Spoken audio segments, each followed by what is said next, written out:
The best of the week on Relevant Radio. I want to dive into an interesting story.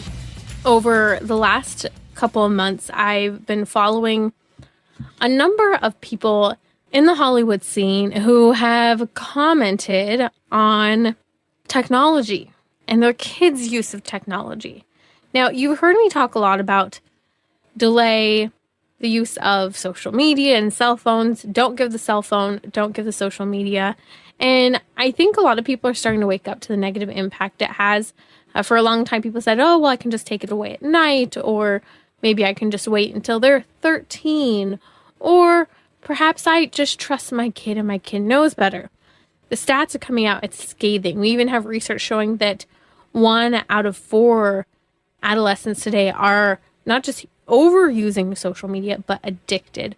We know even the average middle schooler is spending upwards of 9 or more hours on technology and social media. That doesn't even count for the increase in numbers when you have teenagers on it.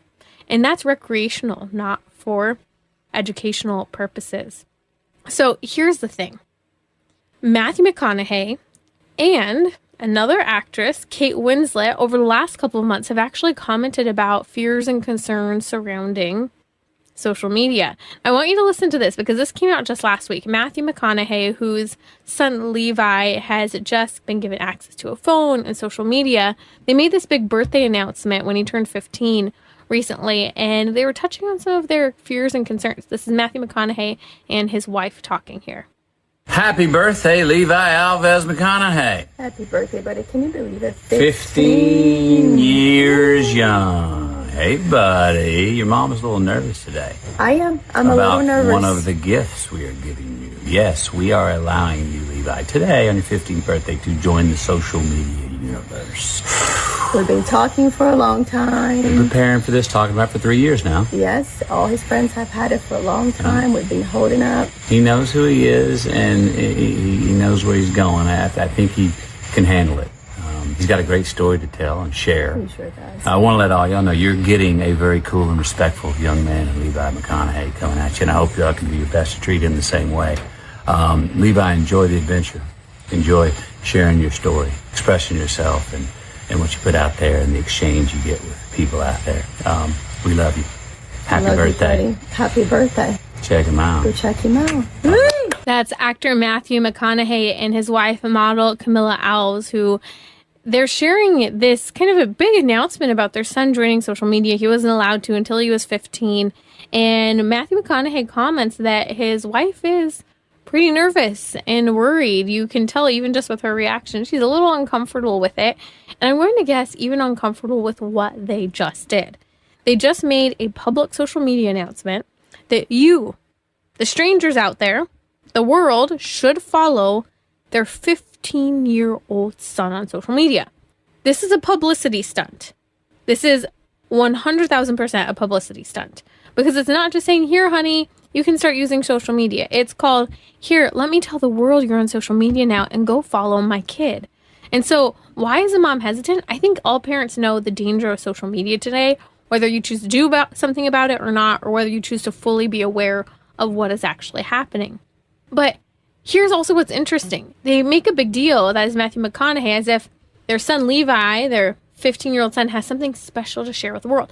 Every single person is special, unique, and unrepeatable. But that doesn't mean that every single person needs to share their story. I don't need to share my story. I can, but I don't need to. There's plenty that I shouldn't share and don't want to share that's private. And yet they're sharing with their 15-year-old son, here, go share your story with the world because you're that wonderful that everyone should follow you, pay attention to you, and like you. And oh, by the way, please make sure you're nice to my 15-year-old son who's on social media now. That's the message they just shared, which again is one of, in a certain respect, they're looking for popularity for their kid. Whether they just want to see that he's popular and everyone follows him, or whether it's just your plan and hope that he has social media and people like him and he feels good about it. So let me tell everyone to go follow him. Now, I was actually just talking to my mom because we've been following the story, and Levi's got all these very professional looking social media posts up there. It doesn't even look like he, as a 15-year-old kid, is actually even posting. Why? Well, why? You could talk about his surfing and everything that's going on there, but at the end of the day, it goes to the heart of the crisis with regard to social media. Now, this is also followed on the heels of a story I followed a couple months ago, and that's British actress Kate Winslet, who actually won an award there in Britain for leading actress in a mini-series known as I Am Ruth, and it chronicles a relationship between child and mom as the child's dealing with mental health pressure surrounding the social media world today. It's actually really neat because Kate Winslet's own daughter plays in this miniseries. I've not seen it, but I thought it was neat that she received an award for it. Now, when Kate Winslet received the award, she actually goes in and starts to share as to why she and her daughter and other people got behind this award-winning project. Listen to this. I Am Ruth was made for parents and their children, for families who feel that they are held hostage by the perils of the online world, for parents who wish they could still communicate with their teenagers, but who no longer can, and for young people who have become addicted to social media and its darker sides. This does not need to be your life. To people in power and to people who can make change, please criminalize harmful content. Please eradicate harmful content. We don't want it. We want our children back. We don't want to lie awake terrified for our children's mental health. And to any young person who might be listening, who feels that they are trapped in an unhealthy world, please ask for help. There is no shame in admitting that you need support. It will be there, just ask for it. Thank you so much. That's Kate Winslet, the actress, receiving a leading actress award in Britain for the miniseries chronicling this relationship between mother and child over online technology and media addiction. This is the bottom line. It's not just us common folk who are having a difficult time with children misbehaving and having issues with technology. It's people in Hollywood. It's people with next to no money, middle of the ground, people with more money. It's interesting because my husband worked in Silicon Valley for a couple of years, and something we knew but also saw very much so firsthand when he was working up there was that all the people in Silicon Valley who have kids send their kids to schools with no technology, even all the way through high school. All of these parents are not giving their kids technology. They're not giving them cell phones. Why? Because they know the design of the technology is for the purpose to appeal and to lead to addictive, compulsive, impulsive behavior. And so they don't give it to their kids. And the woke people in Hollywood know this, and they're seeing it firsthand with the damage that it's doing to their own children. When I see these stories, my hope is to you to understand something really, really important. It is, and it will continue to become more mainstream to not give kids cell phones and to not allow kids to be on social media. I know you as a parent or your kid might feel like it's a minority. I think there's a silent trend occurring because why draw attention to it if you don't have to? If you're trying to prevent a behavioral issue or fix a behavioral issue, we're not all out there flaunting our dirty laundry or embarrassing our children saying, hey, they don't get to use technology or media. It's interesting because my mom was over today and she was hanging out with my kids, and my 6-month-old was enamored every time she caught a glimpse of the little iWatch screen on her iWatch. And all she wanted to do was look at that little iWatch screen and follow it around. And it's true. The technology is not built for children.